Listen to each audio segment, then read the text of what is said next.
അസ്സലാമു അലൈക്കും വറഹ്മത്തുള്ളാഹി തആല വബറകാതുഹു. നമ്മൾ ഫിലോസഫിയുടെ ഡെഫിനിഷനെക്കുറിച്ചും അതുപോലെ തന്നെ അതിൻ്റെ സ്കോപ്പുകളെക്കുറിച്ചും അതിൻ്റെ പ്രാധാന്യത്തെക്കുറിച്ചും കഴിഞ്ഞ യൂണിറ്റിൽ പഠിച്ചു കഴിഞ്ഞു. ഈ യൂണിറ്റ് രണ്ട് അഥവാ രണ്ടാമത്തെ യൂണിറ്റിൽ നമ്മൾക്ക് പഠിക്കാനുള്ളത് disciplines within philosophy and their complementarity, അഥവാ ഈ ഫിലോസഫിയിലെ ചില വിജ്ഞാന ശാഖകൾ അഥവാ ഫിലോസഫിയുടെ ബ്രാഞ്ചുകൾ എന്നർത്ഥം. ആൻഡ് ദയർ കോംപ്ലിമെൻറ്റാരിറ്റി, അതിൻ്റെ പൂരകത്വങ്ങളും. ഈ കോംപ്ലിമെൻറ്റാരിറ്റി എന്ന് പറഞ്ഞാൽ എന്താണെന്ന് ശേഷം വരും. അപ്പോൾ ഇതിൽ ഉൾക്കൊള്ളുന്ന സാധനങ്ങളാണ് ഒബ്ജക്റ്റീവ്സ്, ഇൻട്രൊഡക്ഷൻ, മെറ്റാഫിസിക്സ് മുതൽ തുടങ്ങുന്നത് ഇതിൻ്റെ ബ്രാഞ്ചുകളാണ്. Metaphysics or philosophy of being, മെറ്റാഫിസിക്സിലുള്ള ചർച്ച ഫിലോസഫി ഓഫ് ബീയിങ്ങിനെ കുറിച്ചാണ്. അതുപോലെ തന്നെ epistemology or philosophy of knowledge എന്നറിയപ്പെടുന്ന എപ്പിസ്റ്റമോളജിയാണ്. അതുപോലെ തന്നെ എത്തിക്സ് ആണ് ഓർ മോറൽ ഫിലോസഫി എന്ന പേരിൽ അറിയപ്പെടുന്ന എത്തിക്സ് ആണ്. അതുപോലെ തന്നെ ലോജിക്കുമാണ്. ഇതൊക്കെ ഇതിൻ്റെ ബ്രാഞ്ചുകളാണ്. അതുപോലെ തന്നെ philosophical anthropology or philosophy of woman, ഇതൊക്കെ എന്താണെന്ന് ശേഷം വിശദമായിട്ട് പറയുന്നുണ്ട്. Aesthetics or philosophy of art, സൗന്ദര്യശാസ്ത്രം. ഫിലോസഫി ഓഫ് റിലീജിയൻ്റെ ഫിലോസഫി. അതുപോലെ തന്നെ ഫിലോസഫി ഓഫ് മൈൻഡ്. അതുപോലെ തന്നെ ഫിലോസഫി ഓഫ് സയൻസ്. പിന്നെ കോംപ്ലിമെൻറ്റാരിറ്റി. ഈ കോംപ്ലിമെൻറ്റാരിറ്റി എന്താണെന്ന് അവസാനം പറയും. അതാണ് ഈ ഒരു ചാപ്റ്ററിലുള്ള മെയിനായിട്ടുള്ള കണ്ടൻസ്. അപ്പോൾ നമ്മൾ എന്ത് പറഞ്ഞു, ഈ ഒരു വിഷയത്തിൽ ഈ ഒരു ഫിലോസഫിയിൽ വ്യത്യസ്തമായിട്ടുള്ള ഒരുപാട് സബ് ബ്രാഞ്ചുകളുണ്ട്. ഈ ഒരു ബ്രാഞ്ചുകളെ കുറിച്ചാണ് ഇതിൽ മെയിനായിട്ട് ലക്ഷീകരിക്കുന്നത്. ഈ പാഠം അതിനെക്കുറിച്ചാണ് എന്നർത്ഥം. ഒന്നാമതായിട്ട് നമ്മൾ ചർച്ച ചെയ്യുന്നത് ഡിഫറെൻറ്റ് ഡിസിപ്ലിൻസ് വിത്തിൻ ഫിലോസഫിയിലെ വ്യത്യസ്ത ശാഖകളെക്കുറിച്ചാണ്, വിജ്ഞാന ശാഖകളെക്കുറിച്ചാണ്. രണ്ടാമതായിട്ട് their uniqueness and how they complement each other, അഥവാ അതിൻ്റെ ഒരു പ്രത്യേകതകൾ, ഈ ഓരോ ബ്രാഞ്ചും എങ്ങനെ മറ്റതിൽ നിന്ന് വ്യതിരക്തമായിരിക്കുന്നു, അത് മറ്റേതുമായിട്ട് എങ്ങനെ കോംപ്ലിമെൻ്റ് ആയിരിക്കുന്നു എന്നാണ് പിന്നീടുള്ള ചർച്ച. ഇൻട്രൊഡക്ഷൻ എന്ന് പറഞ്ഞാൽ നമ്മൾ ഫിലോസഫിയിൽ ഫിലോസഫിക്കലി ഒരുപാട് ക്വസ്റ്റ്യൻ വന്നത് കാരണത്താൽ തന്നെ ഫിലോസഫി എന്നുള്ളൊരു വിജ്ഞാന ശാഖ ഉയർന്നു വന്നു. ഈ ഒരു ഫിലോസഫി എന്ന വിജ്ഞാന ശാഖയിൽ ഒരുപാട് സബ് ബ്രാഞ്ചുകളുണ്ട്. ഈ ഒരു സബ് ബ്രാഞ്ചുകളൊക്കെ ഏതുമായിട്ട് ബന്ധപ്പെട്ട് കിടക്കുന്നു എന്ന് ചോദിച്ചാൽ, ഒന്ന് നാച്ചർ, പ്രകൃതിയുമായിട്ടായിരിക്കും. അതുപോലെ തന്നെ ഹ്യൂമൻ, അതുപോലെ തന്നെ ദൈവം, പിന്നെ മോറൽ വാല്യൂസ്, അഥവാ സദാചാര മൂല്യങ്ങളെക്കുറിച്ചായിരിക്കും. അതുപോലെ തന്നെ നോളജിനെ കുറിച്ച്, അഥവാ നമ്മളെ എപ്പിസ്റ്റമോളജി എന്ന് പറയും, അഥവാ നോളജാണ്. ഫിലോസഫി ഓഫ് നോളജിനാണ് എപ്പിസ്റ്റമോളജി എന്ന് പറയാം. അതുപോലെ തന്നെ എസ്തെറ്റിക്സ്, സൗന്ദര്യശാസ്ത്രവുമായിട്ട് ഇത് ബന്ധപ്പെട്ട് കിടക്കും, അഥവാ ബ്യൂട്ടി, ഫിലോസഫി ഓഫ് ബ്യൂട്ടി എന്നർത്ഥം. അതുപോലുള്ള ഫിലോസഫി ഓഫ് മൈൻഡും, അതുപോലെ തന്നെ ഫിലോസഫി ഓഫ് ലാംഗ്വേജൊക്കെ ഇതുമായിട്ട് ഇതിൻ്റെ ഒരു സബ് ബ്രാഞ്ചുകളായിട്ട് വരുന്നതാണ് എന്നർത്ഥം. ട്രഡീഷണലി പരമ്പരാഗതമായിട്ട് തന്നെ ഈ ഒരു ഫിലോസഫിയെ 6 ബ്രാഞ്ചുകളായിട്ട് തിരിച്ചിട്ടുണ്ട്. 9 ബ്രാഞ്ചുകളൊക്കെ ചില സ്ഥലങ്ങളിൽ കാണാൻ സാധിക്കും. പക്ഷേ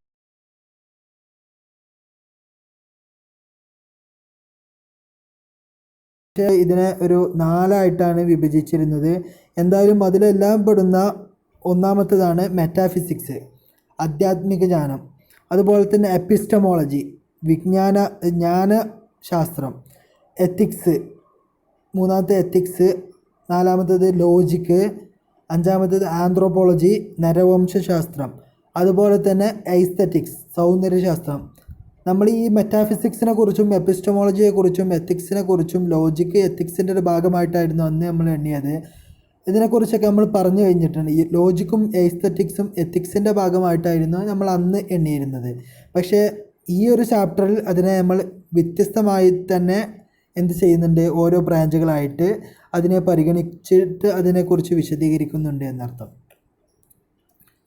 ഇനി metaphysics or philosophy of being, ഉണ്മയുടെ ഫിലോസഫി അഥവാ ആധ്യാത്മിക ജ്ഞാനം. നമ്മൾ പറഞ്ഞതുപോലെ തന്നെ ഫിസിക്സിനപ്പുറത്തുള്ള ബിയോണ്ട് ദ ഫിസിക്സ്, അതാണ് മെറ്റാഫിസിക്സിലുള്ള ചർച്ച.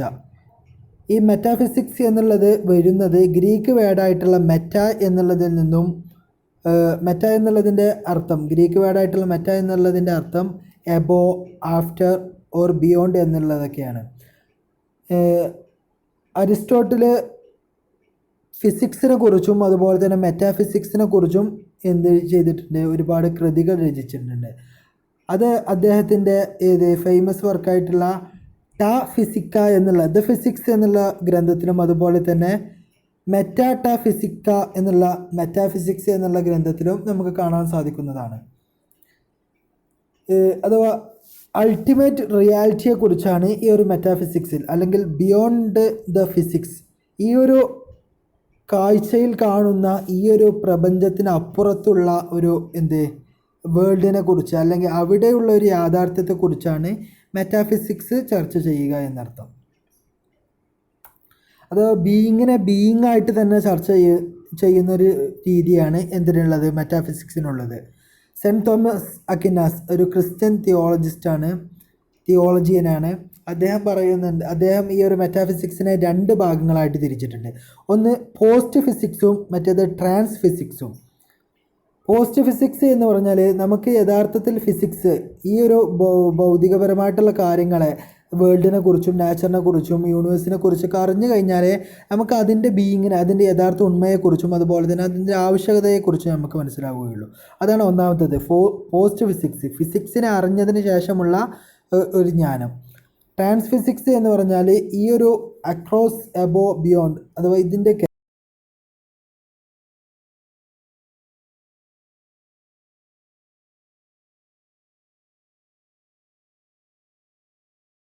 ആ ഒരു വേൾഡിലേക്ക്, ആ ഒരു ബീയിങ്ങിലേക്കുള്ള സഞ്ചാരത്തിനാണ് ട്രാൻസ് ഫിസിക്സ് എന്ന് പറയുന്നത്.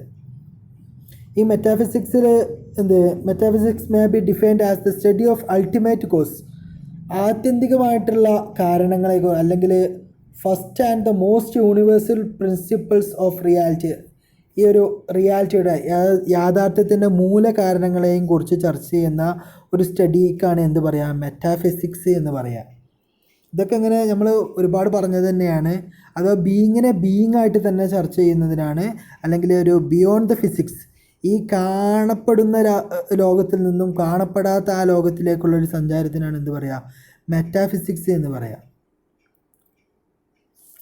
ഈ ഒരു ദൈവത്തിൻ്റെ അസ്തിത്വം, എക്സിസ്റ്റൻസ് ഓഫ് ഗോഡൊക്കെ നിലനിർത്തൽ അതിനുള്ള ആർഗ്യുമെൻ്റൊക്കെ മെറ്റാഫിസിക്സിൻ്റെ ഭാഗമാണ്. കാരണം ദൈവം എന്നുള്ളത് ഫിസിക്സിൻ്റെ ഒരു ഭാഗമല്ലാത്തത് കൊണ്ട്. നമ്മുടെ ഇസ്ലാമിക് തിയോളജിയിൽ ദൈവം ഈ ഒരു ഫിസിക്സുമായിട്ട് ബന്ധപ്പെട്ട് കിടക്കുന്ന ആളാണ്. ബട്ട് മറ്റു തിയോളജികളിലൊക്കെ ദൈവം, അല്ലെങ്കിൽ അരിസ്റ്റോട്ടലിൻ്റെ തന്നെ തിയോളജിയിൽ, അരിസ്റ്റോട്ടലിൻ്റെ വാദപ്രകാരം ദൈവം എന്തുണ്ടാക്കി, ലോകത്തെ ഉണ്ടാക്കി, അത് ലോകത്തിന് പുറത്ത് വസിക്കുന്ന ഒരാളാണ് ദൈവം. അപ്പോൾ ഈ ഒരു ഫിസിക്സിന് അപ്പുറത്തുള്ള ഒരു ദൈവത്തിലേക്കുള്ള ഒരു സഞ്ചാരത്തിനൊക്കെയാണ് എന്ത് പറയുക, മെറ്റാഫിസിക്സ് എന്ന് പറയുക. Metaphysics is the foundational science which seeks to understand all reality, all beings in terms of the universal properties, laws and ultimate cause of being as such. അഥവാ നമ്മൾ ഇതുവരെ പറഞ്ഞ ആ സാധനം തന്നെ, ബീയിങ്ങിനെ ബീയിങ്ങായിട്ട് അല്ലെങ്കിൽ റിയാലിറ്റിയെ അന്വേഷിക്കുന്നതിനാണ് അതുകൊണ്ട് തന്നെ ഇതിനൊരു ഫൗണ്ടേഷണൽ സയൻസ് എന്നുള്ള നാമകരണം ചെയ്തിട്ടുണ്ട്. ഇനി മെറ്റാഫിസിക്സ് ഇൻക്ലൂഡ്സ് 2 സെക്ഷൻ, പ്രധാനമായിട്ട് 2 സെക്ഷനുകളെ ഇത് ഉൾക്കൊള്ളിക്കുന്നു. ഒന്നാമത്തെ സെക്ഷൻ എന്ന് പറഞ്ഞാൽ എന്താണെന്ന് ചോദിച്ചാൽ, എല്ലാ ബീയിങ്ങും മറ്റു ബീയിങ്ങുമായിട്ട് സാമ്യതയുണ്ട്. കാരണം it participate in being because it is and it as being. എല്ലാ ബീയിങ്ങും അത് ഇപ്പോഴും ഉള്ളതും അതുപോലെ തന്നെ ഇതുവരെ അത് ബീയിങ് ആയിട്ട് നിലനിൽക്കുന്നതുമാണ്. It is this one being as distinct from other being. ചില ബീയിങ്ങുകൾ മറ്റൊരു ബീയിങ്ങിൽ നിന്നും വ്യതിരക്തമാവാം. ഇനി രണ്ടാമത്തെ അതിൻ്റെ സെക്ഷൻ, അതിൽ ചർച്ച ചെയ്യുന്നത് ഫിനിറ്റ് ബീയിങ് അഥവാ നശിക്കുന്ന ബീയിങ്. അതിന് ഒരു സെൽഫ് സഫിഷ്യൻറ്റോ അല്ലെങ്കിൽ സെൽഫ് എക്സ്പ്ലനേറ്ററിയോ അല്ല, അഥവാ അതിന് സ്പഷ്ടമായതോ അല്ലെങ്കിൽ അതൊരു മതിയായതോ അല്ല. കാരണം നമ്മളെ ബീയിങ്ങൊക്കെ ഫിനിറ്റ് ബീയിങ് ആണ്, ഇൻഫിനിറ്റ് ബീയിങ് അല്ല. ഇൻഫിനിറ്റ് ബീയിങ് ആയിട്ടുള്ള ഒറ്റൊരു വസ്തുവേ ഉള്ളൂ, അത് ദൈവമാണ്, അള്ളാഹുവാണ്. നമ്മുടെ വിശ്വാസത്തിൽ അള്ളാഹുവാണ്, നമുക്ക് ഗോഡാണ് എന്ന് പറഞ്ഞ് അതിനെ നിർത്താം. അഥവാ ഈ ഒരു ഫിനിറ്റ് ബീയിങ് സെൽഫ് സഫിഷ്യൻ്റ് അല്ലാത്തത് കൊണ്ടും അതുപോലെ തന്നെ സെൽഫ് എക്സ്പ്ലനേറ്ററി അല്ലാത്തത് കൊണ്ടും അതിനെന്ത് ആവശ്യമായിട്ട് വരും, ഒരു ആക്ച്വൽ എക്സിസ്റ്റൻസിന് അഥവാ ഒരു ഫസ്റ്റ് കോസിന് ആവശ്യമായിട്ട് വരും. ഇതൊരു ഫിസിക്കൽ തിയറിയാണ്. അഥവാ നമ്മുടെ ബീയിങ് ഒക്കെ ഫിനിറ്റ് ആയത് കാരണം, നശിക്കുന്നത് കാരണത്താൽ തന്നെ നശിക്കാത്തൊരു ഇൻഫിനിറ്റ് ആയിട്ടുള്ള ഒരു ബീയിങ്ങിലേക്ക് ഈ ഒരു ഫിനിറ്റ് ആയിട്ടുള്ള എല്ലാ വസ്തുക്കളും തേടുന്നുണ്ട്. ആ ഒരു ഫസ്റ്റ് കോസാണ് ദൈവം, അള്ളാഹു. പിന്നെ മെറ്റാഫിസിക്സ് ഫൗണ്ടേഷണൽ സയൻസ് ആണെന്ന് പറഞ്ഞു. കാരണം ഒരു 3 കാരണങ്ങളാണ് പറയുന്നത്. ഒന്നാമത്തെ കാരണം, എല്ലാ വസ്തുക്കളും the formal object of all other particular science must be something existing with a particular nature. ഒരു പ്രത്യേക നാച്ചുറൽ നിൽക്കുന്ന ഒരു എന്തോ ഒന്ന് നിലനിൽക്കുന്ന ഒന്നായിരിക്കും എല്ലാ ഒരു പ്രത്യേകമായിട്ടുള്ള സയൻസുകളും ചർച്ച ചെയ്യുക. അത് എസ്തെറ്റിക്സിൽ എന്നുള്ള ആ സയൻസിൽ നമ്മൾ എന്താ ചർച്ച ചെയ്യുക, ഒരു പ്രത്യേക വസ്തുവിൽ നിലനിൽക്കുന്ന ബ്യൂട്ടിയെ കുറിച്ചാണ് നമ്മളതിൽ ചർച്ച ചെയ്യുക. അതുപോലെ തന്നെ രണ്ടാമത്തെ അതിൻ്റെ കാരണം, എല്ലാ സയൻസും ആ സയൻസുമായിട്ട് സംബന്ധിയായിട്ടുള്ള വിഷയങ്ങൾ പരിമിതമായിരിക്കും എന്നർത്ഥം. അഥവാ എസ്തെറ്റിക്സിലാണെങ്കിൽ ബ്യൂട്ടിയെക്കുറിച്ച് മാത്രമേ ചർച്ച ചെയ്യുള്ളൂ. അതുപോലെ തന്നെ മെറ്റാഫിസിക്സ് ഏതാണെങ്കിൽ ലോജിക്കാണെങ്കിൽ ലോജിക്കൽ പരമായിട്ടുള്ള റീസണിങ് തിങ്കിങ് എന്നുള്ള ആ കാരണത്തിലും അതിൽ മാത്രം പരിമിതമായിരിക്കും എന്നർത്ഥം. മൂന്നാമത്തെ കാരണം, മെറ്റാഫിസിക്സ് എന്തുകൊണ്ട് ഫൗണ്ടേഷണൽ സയൻസ് ആയി, ഒരു സയൻസിൻ്റെ അടിത്തറയായി എന്നാണ് നമ്മൾ പറഞ്ഞുകൊണ്ടിരിക്കുന്നത്. അപ്പോൾ മൂന്നാമത്തെ കാരണം എന്താണെന്ന് വെച്ചാൽ, ഈ ഒരു 2 വസ്തു യഥാർത്ഥ സയൻസ് പര്യാപ്തമല്ലാത്ത അവസ്ഥയിൽ ഈ നമ്മുടെ ഹ്യൂമൻസിൻ്റെ മൈൻഡ്, ബുദ്ധി അല്ലെങ്കിൽ ആ ഒരു മനസ്സ് അത് എന്ത് ചെയ്യുന്നുണ്ട്, അൾട്ടിമേറ്റ് റിയാലിറ്റി, ആത്യന്തികമായിട്ടുള്ള ആ ഒരു യാഥാർത്ഥ്യത്തെ കണ്ടെത്താൻ അഥവാ ദൈവത്തിലേക്ക് അത് കൊതിക്കുന്നുണ്ട് എന്നർത്ഥം. നമ്മൾ ഹയ്യബിനേക്കുള്ളതിൻ്റെ ഒക്കെ ഒരു ഇത് പറഞ്ഞിരുന്നു. അഥവാ ആര് തന്നെ എത്ര നിരീശ്വരവാദം പറഞ്ഞാലും അത് നമ്മുടെ ഭൗതിക സാഹചര്യത്തിൽ നിന്ന് നമ്മൾ കുറച്ച് ആർഗ്യുമെൻറ്റ്സ് ഉണ്ടാക്കിയിട്ടാണ് ഈ ഒരു ചെയ്യുന്നത്, ഈ നിരീശ്വരവാദത്തിന് വേണ്ടിയൊക്കെ തയ്യാറാവുന്നത്. പക്ഷേ ഒരു ജനിച്ചു വീഴുന്ന കുട്ടി അവൻ ഒറ്റക്ക് വളരുകയാണെങ്കിൽ തന്നെ അവനക്ക് എന്തുണ്ടാവും, ഈ ഒരു അൾട്ടിമേറ്റ് റിയാലിറ്റിയെ കണ്ടെത്താൻ അഥവാ ദൈവത്തെ കണ്ടെത്താനുള്ളൊരു ത്വര അല്ലെങ്കിൽ ആ ഒരു ആഗ്രഹം അവൻ്റെ ഉള്ളിലുണ്ടാവുമെന്നർത്ഥം. അഥവാ ഈ അൾട്ടിമേറ്റ് റിയാലിറ്റി, അതുപോലെ തന്നെ വൈ ഓഫ് തിങ്സ്, എന്തുകൊണ്ട് ഈ സാധനങ്ങളൊക്കെ ഇവിടെ ഉണ്ടായി എന്നുള്ളതിനെക്കുറിച്ച്, അതായത് ഈ ലോകമുണ്ട്, ഇവിടെ ഒരുപാട് മനുഷ്യന് എന്തുകൊണ്ട് ഇവയൊക്കെ ഉണ്ടായി എന്നുള്ള അത് അറിയാനുള്ളൊരു ആഗ്രഹം മനുഷ്യന് എന്തുണ്ടാവും, എപ്പോഴും ഉണ്ടാവും എന്നർത്ഥം. അത് കാരണത്താലാണ് ഈ ഒരു മെറ്റാഫിസിക്സിനെ ഒരു ബിയോണ്ട്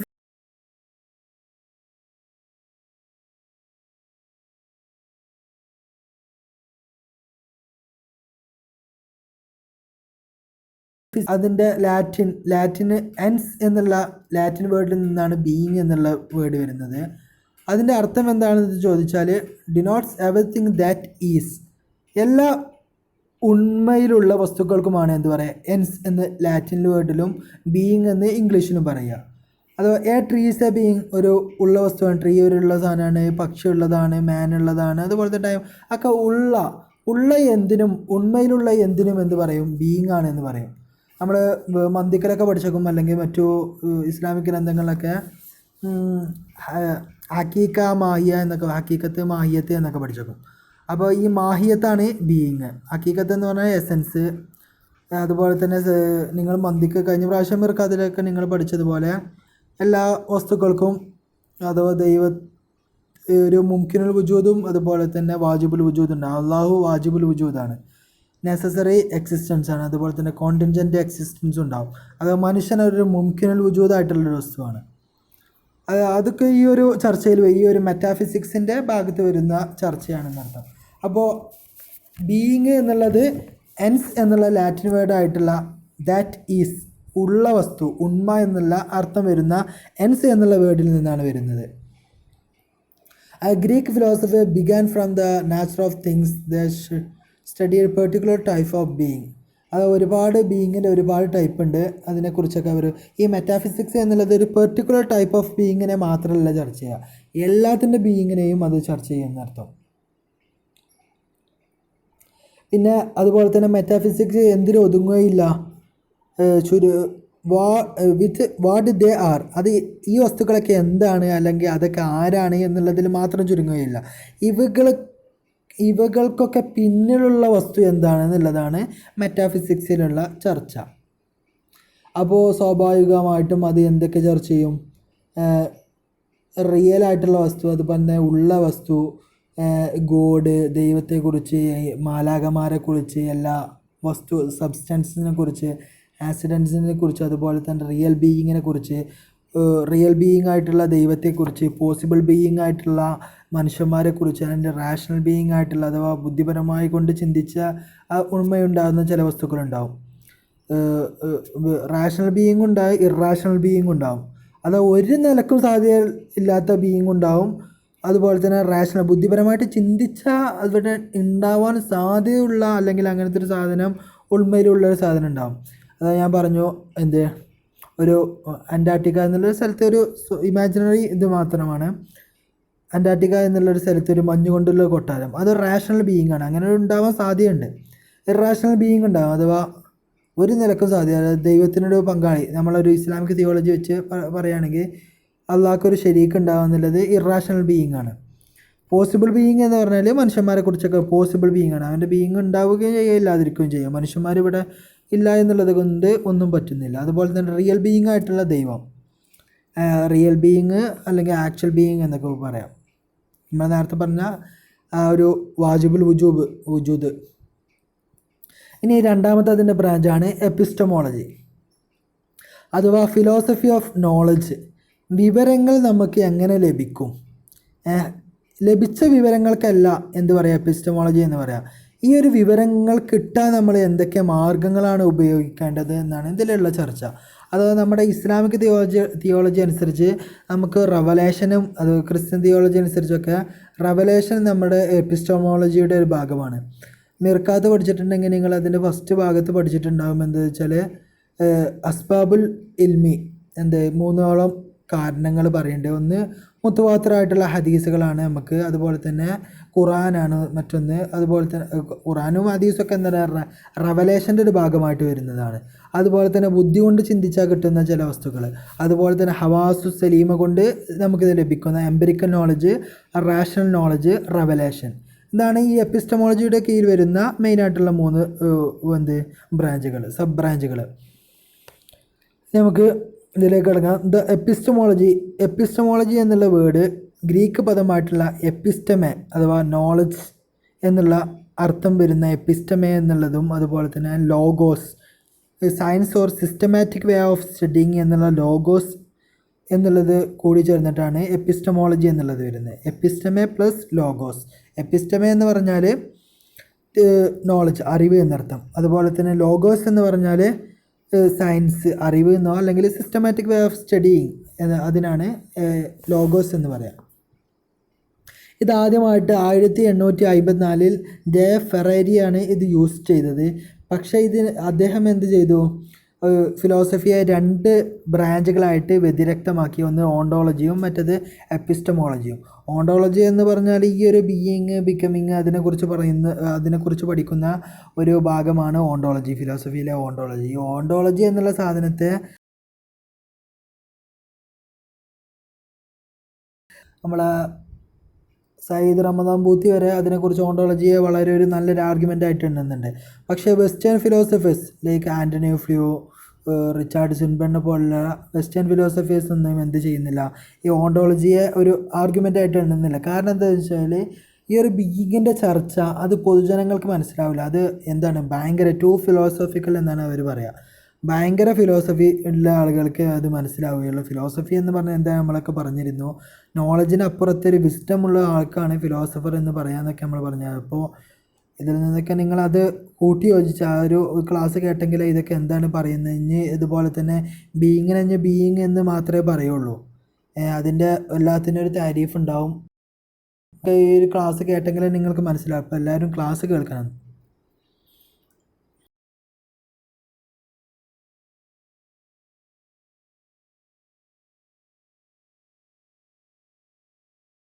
ഫെറാരിയാണെന്ന് പറഞ്ഞു.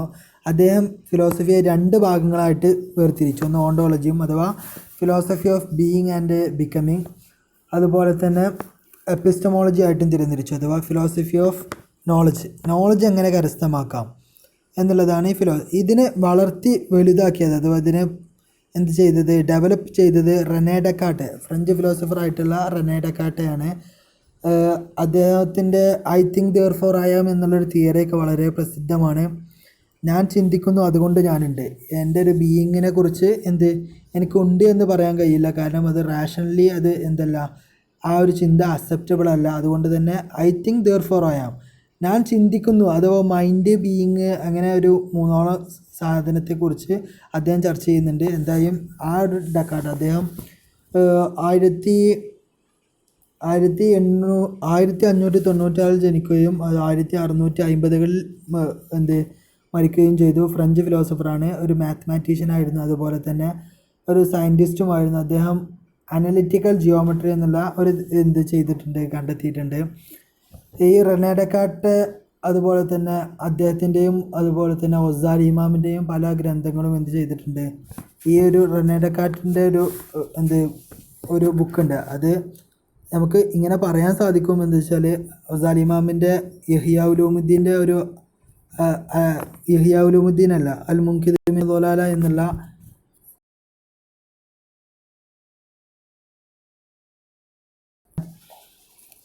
ഒസാരി ഇമാമിൻ്റെ ആത്മകഥ, ആ ഒരു ആത്മകഥയിൽ ഒസാരി ഇമാം സ്വീകരിച്ച അതേ മെത്തേഡ് ബുക്കിൽ പ്രയോഗിക്കുന്നത് എന്നുള്ള ഒന്നുകൂടെ നിങ്ങൾ കൂട്ടി വായിക്കണം. അതുപോലെ തന്നെ ഈ ഒരു എപ്പിസ്റ്റമോളജിയെക്കുറിച്ചാണ് നമ്മളിപ്പോൾ ചർച്ച ചെയ്തുകൊണ്ടിരുന്നത്. ഈ ഒരു എപ്പിസ്റ്റമോളജിയെ ചെയ്തത് അതിൻ്റെ ഒരു ഭയങ്കരമായിട്ട് അതിനെ പ്രചരിപ്പിച്ചത് റെനെ ഡെക്കാർട്ട്. അതിനൊരു ഒന്നുകൂടെ ഈ ജെഫറാരിയിൽ നിന്നും ഒന്നുകൂടെ അതിനെ ഡെവലപ്പ് ചെയ്തു. പക്ഷെ അതിൻ്റെ ആ ഒരു ഉയർന്ന ശ്രേണിയിലേക്ക് ഉയർത്തിയത് 1859 to 1938 വരെ ജീവിച്ച ഹെസ്ലറാണ്. അഥവാ ഈ ഒരു ചർച്ചയിൽ എപ്പിസ്റ്റമോളജിയെ കുറിച്ച് ചർച്ചയിൽ ഹൗ ഡു വി നോ, എങ്ങനെ നമുക്ക് അറിവിനെ കരസ്ഥമാക്കാം എന്നുള്ള ചർച്ചയാണ്. അഥവാ അറിഞ്ഞ വസ്തുക്കളെക്കുറിച്ച് പഠിക്കുന്നതിന് എപ്പിസ്റ്റമോളജി എന്ന് പറയില്ല. ഈ അറിവുകളെ തന്നെ നമുക്ക് എങ്ങനെ ലഭിക്കാം എന്നുള്ളതിനെ കുറിച്ചുള്ള ചർച്ചക്കാണ് എപ്പിസ്റ്റമോളജി എന്ന് പറയുക. അതുപോലെ തന്നെ അതിലുള്ള മറ്റൊരു ചോദ്യമാണ് the knowledge of anything really possible, അഥവാ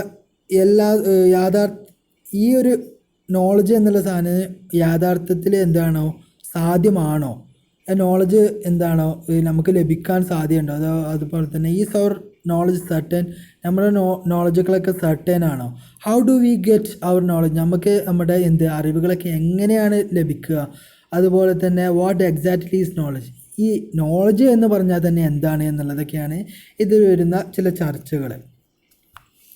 ഈ എപ്പിസ്റ്റമോളജിയുടെ മറ്റൊരു പര്യായമായിട്ട് നമുക്ക് പ്രയോഗിക്കുന്നൊരു വേർഡാണ് ക്രൈറ്റീരിയോളജി. ഗ്രീക്ക് വേർഡായിട്ടുള്ള criterion meaning a criterion of rule by which we may test നോളജിനെ ടെസ്റ്റ് ചെയ്യാനുള്ള ഒരു ക്രൈറ്റീരിയ എന്നുള്ള അർത്ഥം വരുന്ന ക്രൈറ്റീരിയൻ എന്നുള്ള ഗ്രീക്ക് പദത്തിൽ നിന്നാണ് ക്രൈറ്റീരിയോളജി എന്നുള്ള ഒരു വേർഡ് വരുന്നത്. അത് എപ്പിസ്റ്റമോളജിയും അത് സെയിമാണ്. കാരണം എപ്പിസ്റ്റമോളജിയിലുള്ള ചർച്ച നമ്മളെങ്ങനെ ഒരു നോളജ് അല്ലാത്തതിൽ നിന്നും വേർതിരിച്ച് മനസ്സിലാക്കാം, അല്ലെങ്കിൽ എങ്ങനെയാണ് ഇത് നോളജ് ആവുന്നത് എന്നുള്ളതാണ്. അപ്പോൾ ക്രൈറ്റീരിയ വെച്ചിട്ടാണ് നമ്മൾ ഈ നോളജിനെ സ്വീകരിക്കുന്നത് എന്നർത്ഥം. ആധുനിക ഫിലോസഫേഴ്സ് ഒന്നും റെവലേഷനെ സ്വീകരിക്കുകയില്ല, അല്ലെങ്കിൽ ആധുനിക ചില മതവാദികൾ തന്നെ ദീയിസ്റ്റുകൾ എന്ന് പറയും. ദീയിസ്റ്റുകളും തിയോളജിസ്റ്റുകളും രണ്ടാണ്. അപ്പോൾ ഈ ദീയിസ്റ്റുകൾ പറയും വെച്ചാൽ നമ്മുടെ റെവലേഷൻ എന്നുള്ള സാധനമല്ല, ഖുറാനും ബൈബിളും കൊണ്ടൊന്നും അവർ വിശ്വസിക്കൂല. അപ്പോൾ അവരുടെ അടുത്ത് ഈ റെവലേഷൻ എന്നുള്ളത് അവരുടെ നോളജ് സ്വീകരിക്കാനുള്ള ഒരു മാർഗ്ഗമാണ്.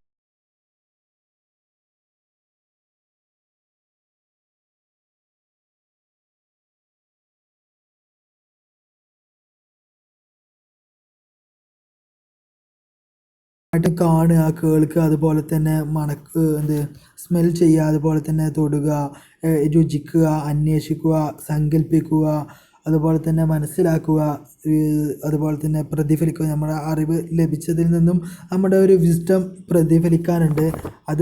അതുപോലെ തന്നെ അന്തർജ്ഞാനം കരസ്ഥമാക്കുക. ഇസ്ലാമിക് ഇതിലാണെങ്കിൽ ഇൽമുൽ ലദുനിയ എന്ന് പറയും, അല്ലെങ്കിൽ ഇൽഹാമ് ലഭിക്കുക. അതുപോലെ തന്നെ ജഡ്ജിങ് ഒക്കെ ഇതിൻ്റെ ഒരു ഭാഗമായിട്ട് അത് ഉൾക്കൊള്ളുന്നൊരു വസ്തുതയാണ് എന്നർത്ഥം. അഥവാ ഇതിനൊക്കെ മൊത്തത്തിൽ നമുക്ക് റാഷണൽ ആൻഡ് എംപിരിക്കൽ നോളജുകളായിട്ട് വേർതിരിക്കാം. റാഷണൽ, എംപിരിക്കൽ, അതുപോലെ തന്നെ ഇൻഡ്യൂഷൻ എന്ന് പറഞ്ഞാലാണ് ഈ ഒരു ദൈവത്തിൽ നിന്ന് നേരിട്ട് ലഭിക്കുന്ന ഇൽമുൽ ലദുനിയ എന്നും അറബിയിൽ പറയും. അതുപോലെ തന്നെ അന്തർജ്ഞാനം എന്നുള്ളതൊക്കെ അതിൽപ്പെട്ടതാണ്. ഇൻഫാക്ട്, യാഥാർത്ഥ്യത്തിൽ human knowing consist 3 main activities, namely experiencing, understanding and judging. 3 പ്രധാനപ്പെട്ട ആക്ടിവിറ്റീസുകളാണ് ഈ മനുഷ്യൻ്റെ അറിവ് ഉൾക്കൊള്ളിക്കുന്നത്. ഏതൊക്കെയാണെന്ന് ചോദിച്ചാൽ, ഒന്ന് എക്സ്പീരിയൻസുകൾ, അനുഭവജ്ഞമായിട്ടുള്ള കാര്യങ്ങളാണ്. രണ്ടാമത്തത് അണ്ടർസ്റ്റാൻഡിങ് ആണ്. ഇതിൽ നിന്ന് ഇത് മനസ്സിലാക്കിയത് റാഷണൽ എന്ന് പറയാം നമുക്ക്. അഥവാ ഈ സാധനങ്ങൾ ഉണ്ടായത് കൊണ്ടാണ് ഇതുണ്ടായത് എന്നുള്ളൊരു അണ്ടർസ്റ്റാൻഡിങ് ആണ്. മൂന്നാമത് ജഡ്ജിങ് ആണ്. അതും റാഷണലിൻ്റെ ഒരു ഭാഗം തന്നെയാണ്. ഇന്നാലുള്ള വസ്തുക്കളൊക്കെ ജഡ്ജ് ചെയ്തിട്ട് മറ്റൊരു കൺക്ലൂഷനിലെത്തുക. All these 3 constitute the structure of human knowing. ഒരു മനുഷ്യൻ്റെ നോവിങ്ങിനെ ഇതാണ് ഈ ഒരു 3 കാര്യം, എക്സ്പീരിയൻസ്, അണ്ടർസ്റ്റാൻഡിങ്, ജഡ്ജിങ്, ഈ 3 കാര്യമാണ് നിർമ്മിക്കുന്നത് എന്നർത്ഥം. ഇനി എക്സ്പീരിയൻസിൽ പെടുന്ന കാര്യങ്ങളും അണ്ടർസ്റ്റാൻഡിങ്ങിൽ പെടുന്ന കാര്യങ്ങളും ജഡ്ജിങ്ങിൽ പെടുന്ന കാര്യങ്ങളുമാണ്. എക്സ്പീരിയൻസ് എന്ന് പറഞ്ഞാൽ അതിൽ കാണുക, അഥവാ ഹവാസു സലീമ എന്നുള്ള നമ്മളെ മന്ദികളൊക്കെ പ്രയോഗിക്കുന്ന സാധനം. അതാ നമ്മുടെ ഹവാസു സലീമ കൊണ്ട് എംപിരിക്കലി നമുക്ക് കരസ്ഥമാക്കാൻ കഴിയുക. അപ്പോൾ ഒന്ന് കേൾവിയാണ്, സ്മെല്ലാണ്, മണക്കലാണ്, നാലാമത്തത് ടച്ചിങ് ആണ്, ടേസ്റ്റിംഗ് ആണ്, അതുപോലെ തന്നെ ഇമാജിനിങ് കൂടി ഇതിൽ ഉൾപ്പെടുത്തിയിട്ടുണ്ട്. നമ്മൾ സങ്കല്പിക്കുക, ഇതിനൊരു അറബി വേർഡ് കിട്ടുന്നില്ല. അണ്ടർസ്റ്റാൻഡിങ്ങിൽ ഉൾക്കൊള്ളുന്ന വസ്തുക്കളാണ് എൻക്വയറിങ്, അന്വേഷിക്കുക, കൺസീവിങ് എന്ന് പറഞ്ഞാൽ അതും സങ്കല്പിക്കാം.